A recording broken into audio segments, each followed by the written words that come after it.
chercher le mariage, chercher un positionnement sur terre. Alléluia. Amen. Ce qui n'est pas mauvais en soi. Parce que tout le monde a besoin de ça. La Bible même nous dit que l'argent répond à tout. Sans argent, pas de vie. Donc nous avons besoin d'argent pour vivre. Parce que nous faut nous nourrir. Il nous faut nous vêtir. Il nous faut nous loger, nous déplacer. Et tout ça, ça demande l'argent. Et nous en avons besoin. Ce qui est vrai, c'est que Dieu le sait. Alléluia. Je sais que nous avons besoin. Mais en tant que chrétien, est-ce que nous avons besoin de pleurer? En Matthieu 6, vers les 35 et la fin, il dit quoi? Pourquoi vous inquiétez-vous? Posez-vous des questions. Que mangerons-nous? Ou de quoi nous serons vêtus? Pourquoi?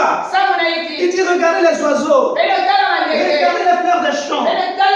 Je les ai bien vêtus. Les fleurs des champs sont même bien vêtus que Salomon malgré sa richesse. Et les oiseaux ne cultivent pas, ils ne moissonnent pas.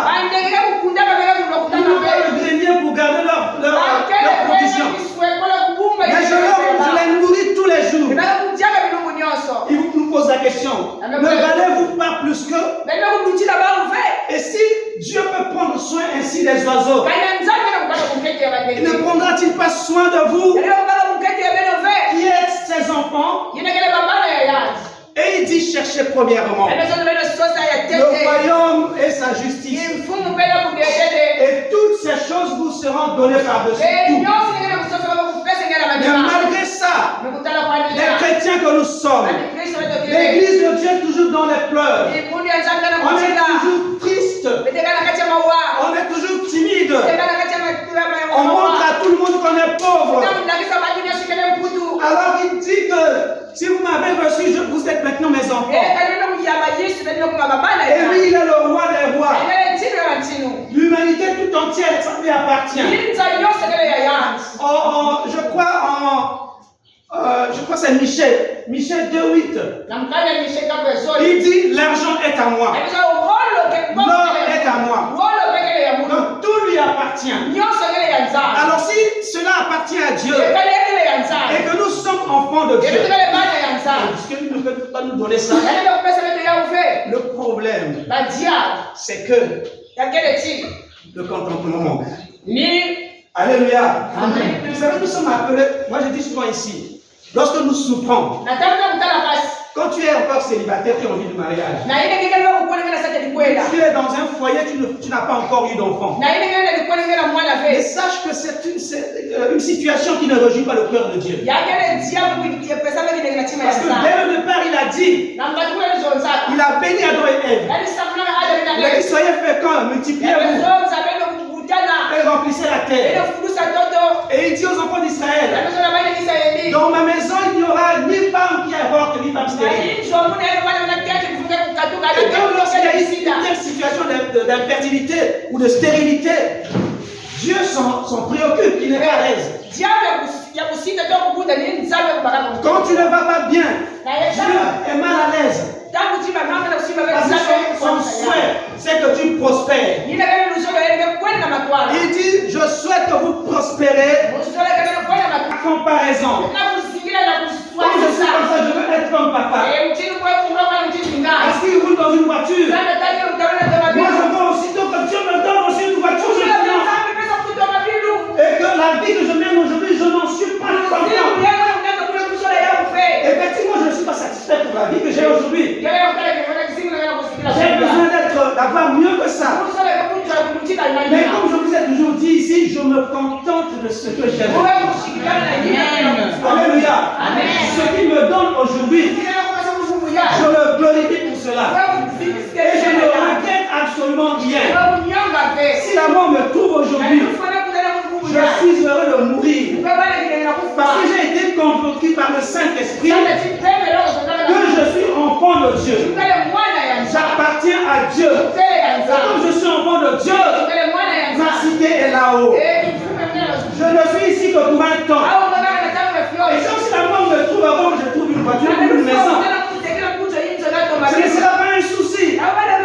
Parce que parfois on dit, qu'est-ce que je vais laisser à mes enfants? Qu'est-ce que tes parents t'ont laissé? Alléluia.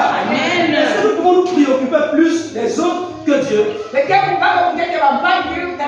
Dieu nous aime plus que nos parents. Et Dieu aime nos enfants plus que nous-mêmes. Alléluia. Il sait en prendre soin. Et s'il permet que la mort t'arrive avant que les enfants soient grands, il sait comment il va prendre soin.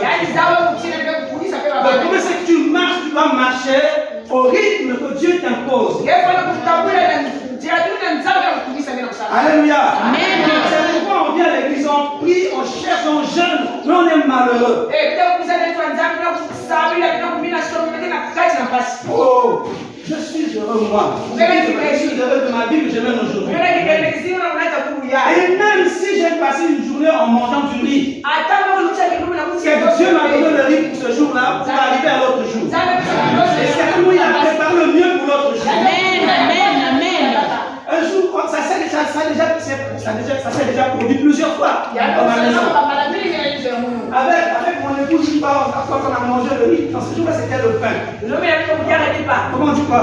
Nous, en Brazil, on appelle ça les algages. Non, avec la pâte d'arachide. Voilà.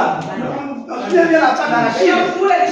Et comme je suis enfant, je ne supporte pas le lait, et j'aime pas prendre le lait.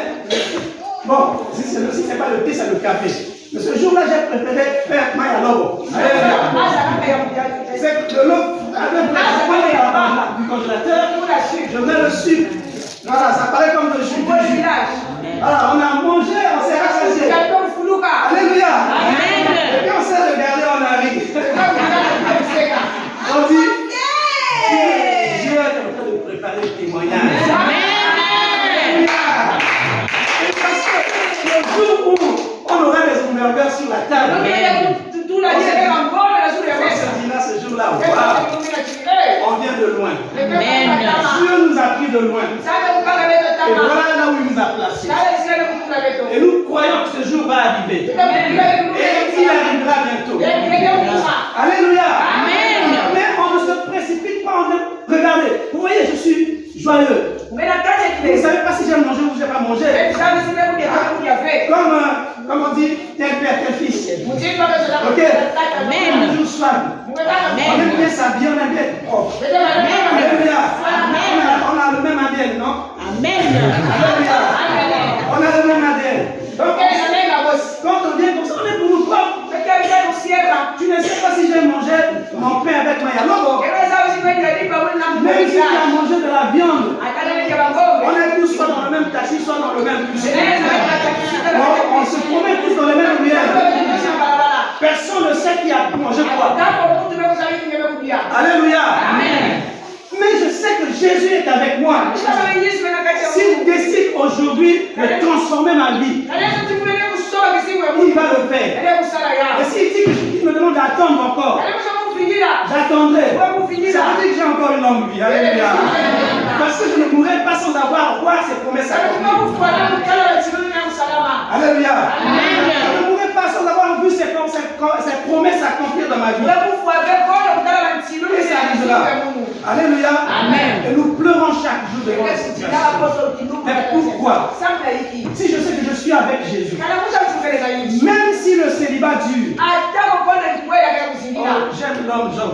Alléluia. Disons un peu ça. Job 19, je crois. Job 19, à partir de verset 25.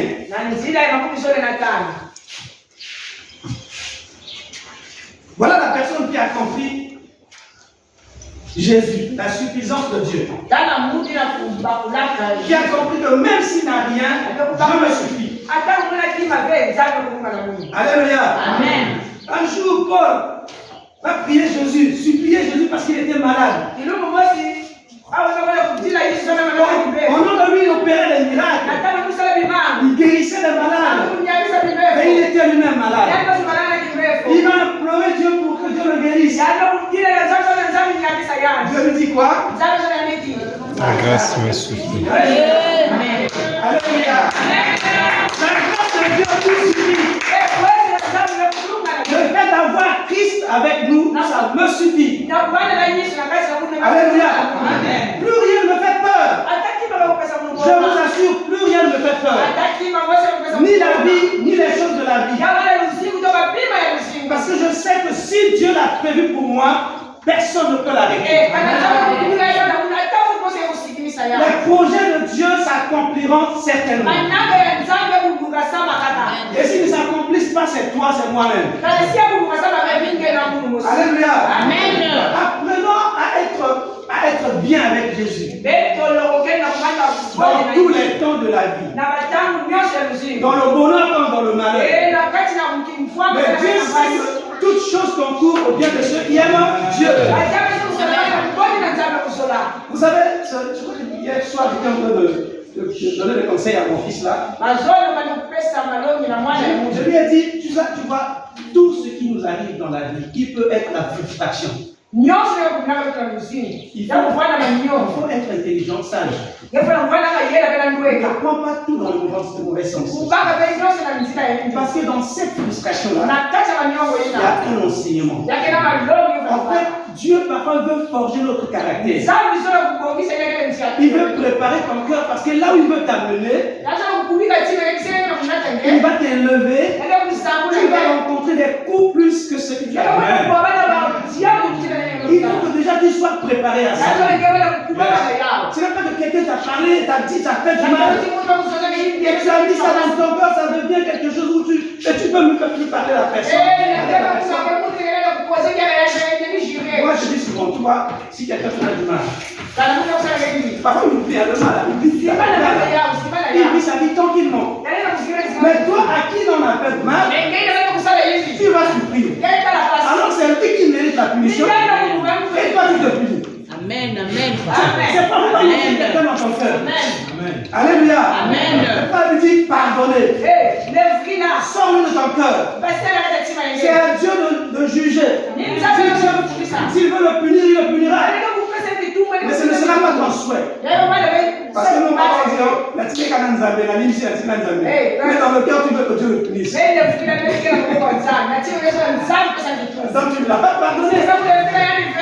Quand on pardonne, on oublie la chose.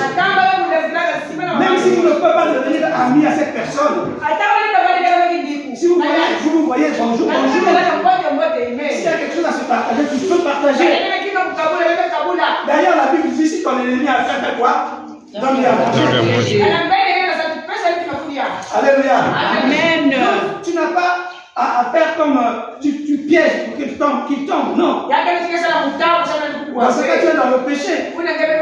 Et Dieu ne va pas te bénir. Et donc, en tant qu'enfant de Dieu, donc le Dieu, j'ai aimé Job qui a compris cette chose-là. Chapitre 19, si je ne me suis pas trompé, verset 25. Quelqu'un a trouvé ça? Jusqu'au verset 28, j'espère. Mais je sais que mon Rédempteur est vivant et qui se lèvera le dernier sur la terre. Écoute ça. Quand ma peau sera détruite, il se lèvera. Alléluia. Amen. Quand je n'aurai plus de chair, je verrai Dieu. Je le verrai et il me sera favorable. Mes yeux le verront et non ceux d'un autre. Mon âme languit d'attente au-dedans de moi. Vous direz alors, pourquoi poursuivions-nous? Pourquoi le poursuivions-nous? Car la justice de ma cause sera reconnue. Alléluia. Amen. Nous savons que Job, c'est une personne qui avait beaucoup souffert. Et je ne sais pas s'il y a dans l'histoire de la Bible, s'il y a un homme qui a souffert comme Job. Alléluia. Amen. Vous pouvez imaginer, comme je dis souvent ici, il était le plus riche, parmi les plus riches de son pays. Je ne sais pas le plus riche du Congo, s'il est où, dans les affaires, pas dans la politique. Je ne le connais pas, mais imagine qui est le plus riche du Congo. C'est quelqu'un qui avait des buildings, des voitures et tout, des maisons. Et en un laps de temps, il perd tout. Il perd elle et ses enfants. Et lui-même il souffre maintenant de la maladie. Et après ça, au lieu de recevoir de la consolation, mais c'est des mortifications qu'il reçoit. Parce que les gens, même ses amis, ses proches, commençaient à l'acculer, à l'accuser. Alléluia. Mais dans tout ça, dans les premiers chapitres, il se plaignait à Dieu. Il regardait à Dieu. Il regardait toujours à Dieu. Et arrivé là où nous avons lu, il dit à ses détracteurs, il dit, moi je sais que mon Rédempteur est vivant. Qu'est-ce qu'on peut comprendre par là?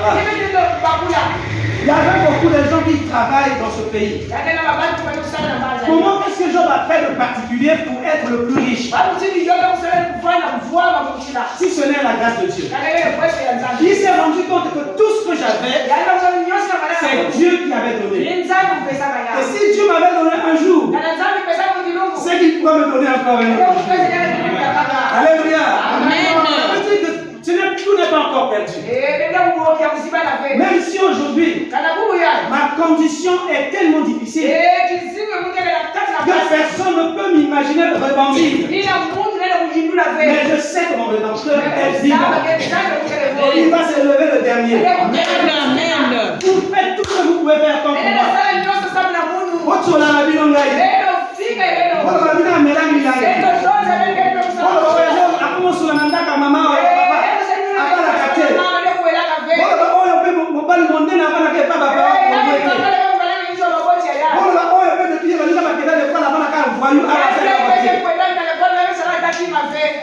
Je sais que mon Rédempteur va se lever. Après toutes vos paroles, c'est lui qui sera le dernier à parler. Et quand il aura parlé, vous allez fermer vos bouches.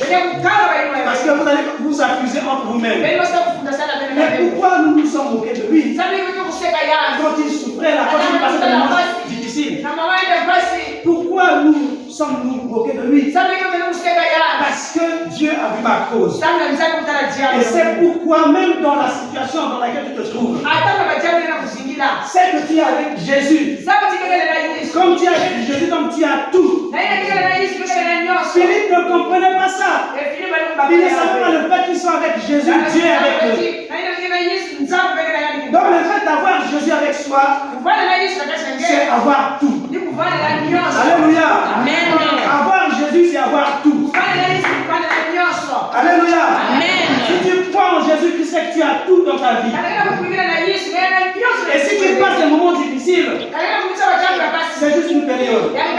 C'est pourquoi David pouvait dire, même quand je marche dans la vallée de l'ombre de la mort, je ne crains rien.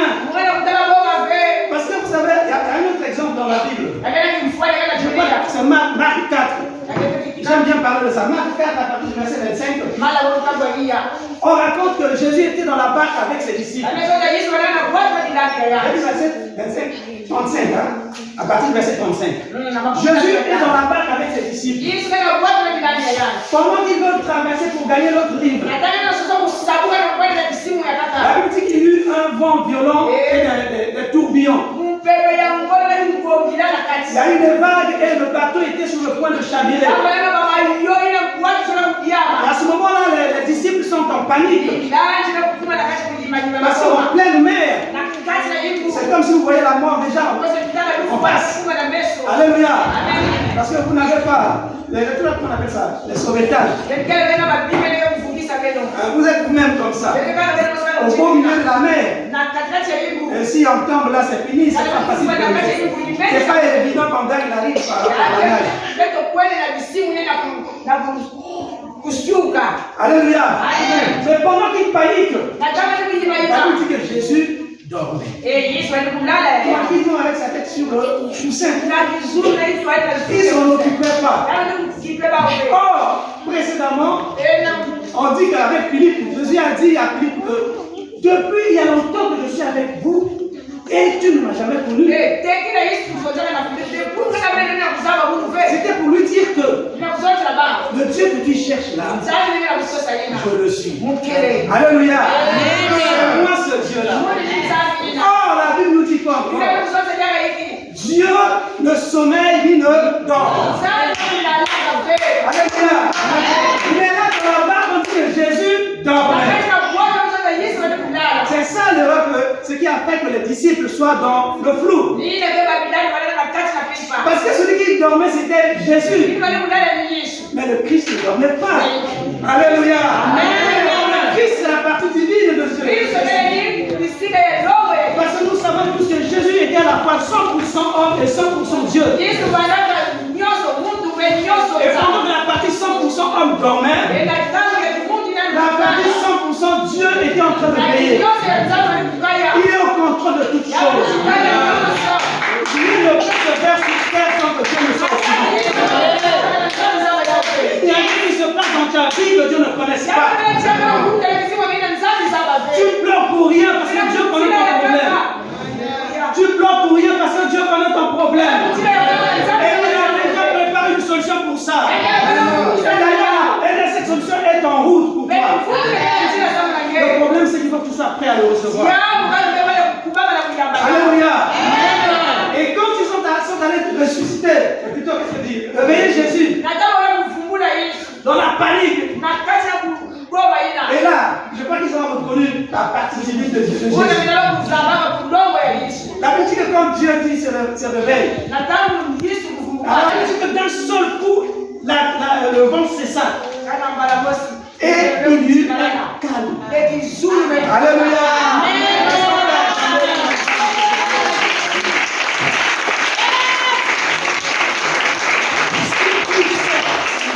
Si tu crois et tu as Jésus te suffit.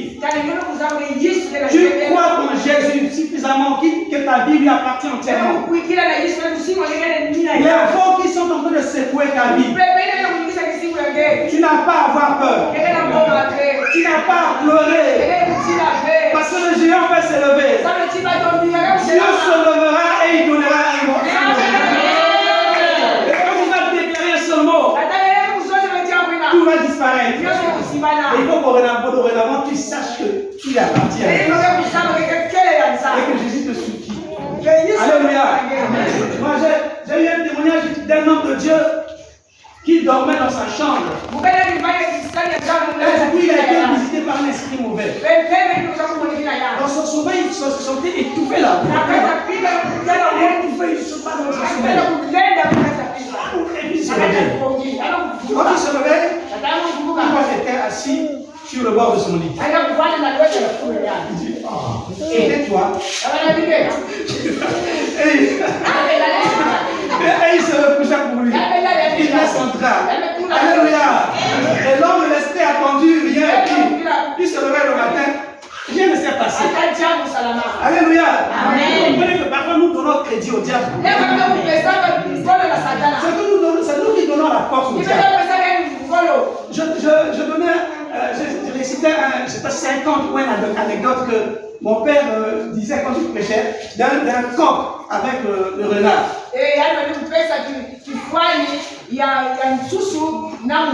Alléluia. Amen. Il dit le coq était en train de manger derrière la maison. Dans les herbes. Et le renard est venu. Vous savez que le renard il mange la chair, c'est un carnivore, il mange la chair. Alors le coq avait son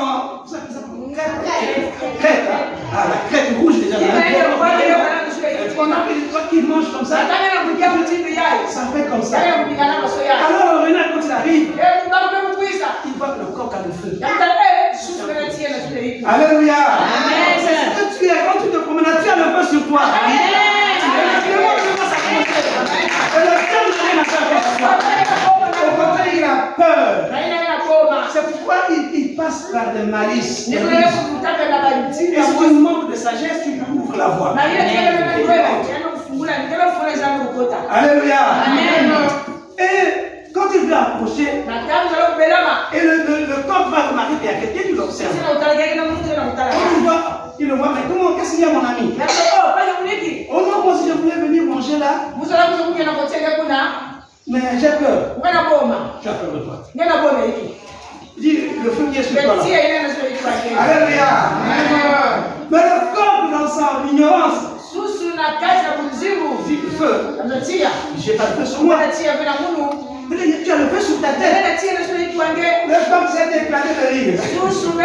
Il dit, c'est pas le feu, c'est juste ma crête. Alléluia. Il dit, tu mens. Il dit, c'est vrai, c'est mon regard. Viens te dire, c'est pas le feu. Alléluia. C'est comme ça que nous nous livrons. Parce qu'on a tellement cherché du travail. Tu vas dans un bureau. On te dit deux conditions. Soit je sors, je couche avec toi.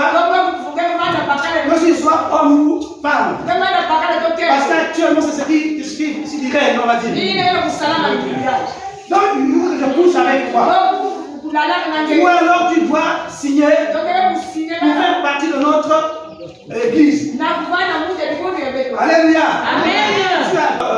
Pour avoir ce travail, ce poste, c'est soit tu cèdes, soit tu signes. Alléluia. À ce moment-là, tu as déjà ton salaire. Et vous avez pour m'attirer, ils disent, le salaire commence à 700 000 francs. Pour les premiers mois. Et dans une année ou deux, tu vas commencer à toucher 1 million et plus. Sans compter les indemnités. Et tu te dis, papa, bon, si je fais, ils vont faire ça seulement une fois et puis je vais. Alléluia. C'est vrai que je m'en pose. Mais tu sais pas, une seule fois là, qu'est-ce que tu as vendu? Alléluia. Cette personne-là a dit chez toi. Donc tu as vendu ton autorité et ton pouvoir. Comme le corps avait vendu son pouvoir, son feu. Parce que le renard, quand il a avancé, il a touché, ce n'était pas le feu. Qu'est-ce qu'il fait? Il avait faim. Et il le mangea. Alléluia. Un chrétien ne vend pas ton autorité. À cause d'une souffrance de quelque temps. Moi, je pense ici, pourquoi nous avons peur de la mort? Pourquoi en tant qu'enfant de Dieu, nous avons peur de la mort?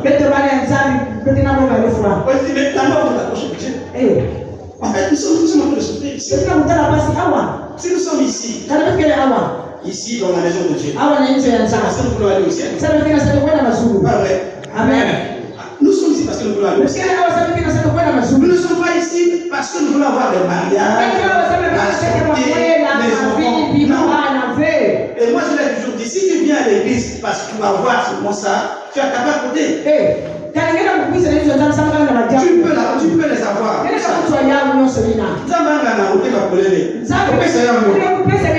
Alléluia. Mais c'est la fin des choses. Quand tu vas te rapprocher, il te dira, je ne t'ai jamais connu. Et tu vas te dire, mais Seigneur, moi je t'avais prié, tu m'avais béni. Tu m'as donné les voitures, tu m'as donné le fer. Je ne t'ai jamais connu. Je ne te connais même pas. Toi tu sors d'où? Et tu vas souffrir en enfer. Donc si nous sommes ici, c'est pour aller au ciel, au paradis. Et vivre notre éternité auprès de Jésus. Alléluia. Et ce qui fait que nous vendons notre pouvoir, c'est ça. On ne veut pas souffrir. On veut gagner rapidement. On ne veut pas attendre le temps que Dieu a réservé. Et nous ne faisons pas de Jésus notre bien le plus précieux. En pensant que lui peut tout nous donner. J'aime la chanson de Laurent Bongo. Quand il dit, ce qui est sur la paix, c'est la paix. Et ce qui est ça, il faut qu'on fasse la différence de ça. Ce n'est pas fréquenter une église. Parce que je vais à l'église chaque dimanche. Parce que je chante à l'orchestre. Parce que je sers dans le protocole. Parce que je prêche la parole.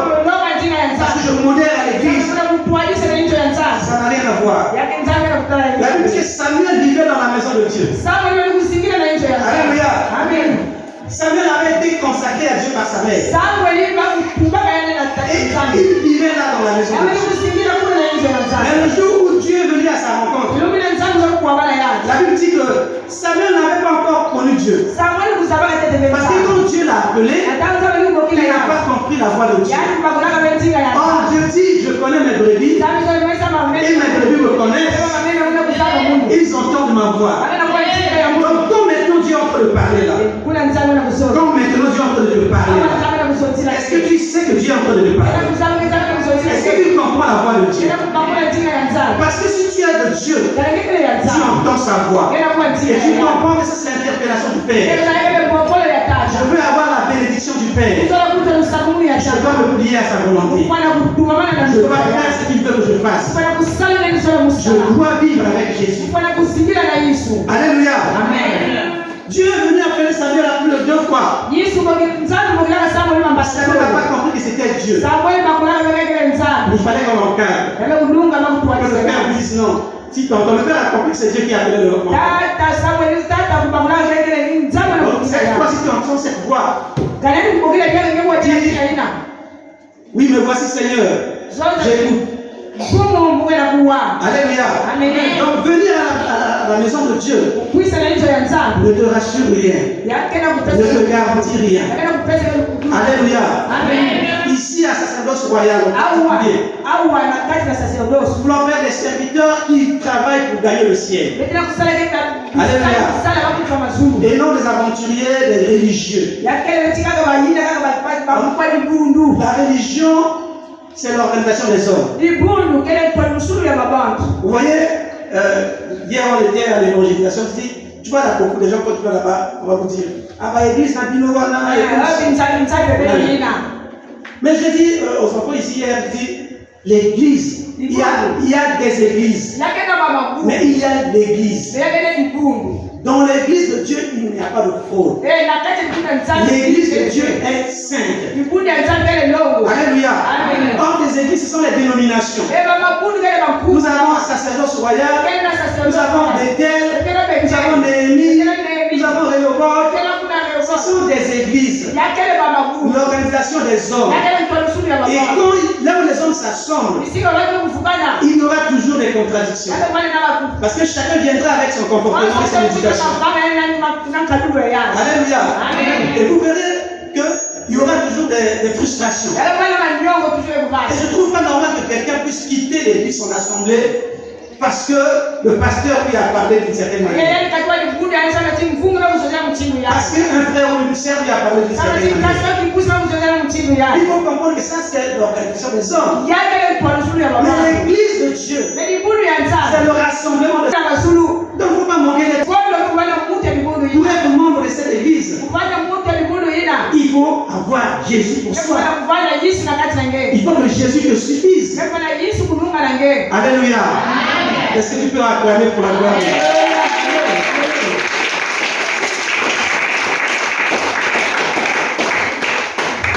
Est-ce que maintenant tu peux dire que Jésus te suffit? Amen. Est-ce que Jésus suffit à quelqu'un? Alors nous n'allons plus pleurer. Ce qui se passe maintenant là, c'est juste pour un temps. Alléluia. S'il n'a pas donné aujourd'hui, il donnera demain. Si ce n'est pas demain, c'est après-demain. En fait, ça finira par arriver quoi. Quand il dit la prophétie suit son cours, il a un temps fixé. Elle est en train de courir vers son terme. Mais si ça tarde un peu, tu fais quoi? Attends-la. La petite car elle s'accomplira. Et elle s'accomplira certainement. Alléluia. Et comme nous avons dit que cette année a lieu le rosé, même jusqu'au 31 décembre, si tu n'as pas vu, espère que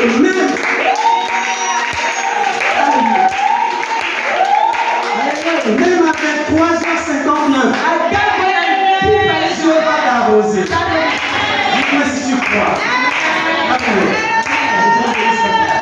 Est-ce qu'on peut acclamer sur la gloire?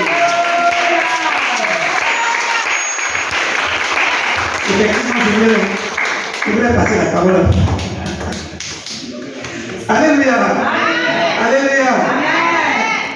Donc nous prenons l'engagement ce matin de voir Jésus pour nous, de tenir dans nos têtes et dans nos cœurs. Que Jésus nous suffit. J'allais dire Jésus me suffit. Que chacun dise Jésus me suffit. Alléluia. J'aime la chanson de cette soeur-là. Je ne sais pas ça. Tu me suffis, mon ami. Vous connaissez ça? Ah, Emmanuel me suffit. Alléluia. Donc Jésus me suffit en tout. Alors tu as écouté la voix de Dieu. Là où tu es, tu vas prier le Seigneur.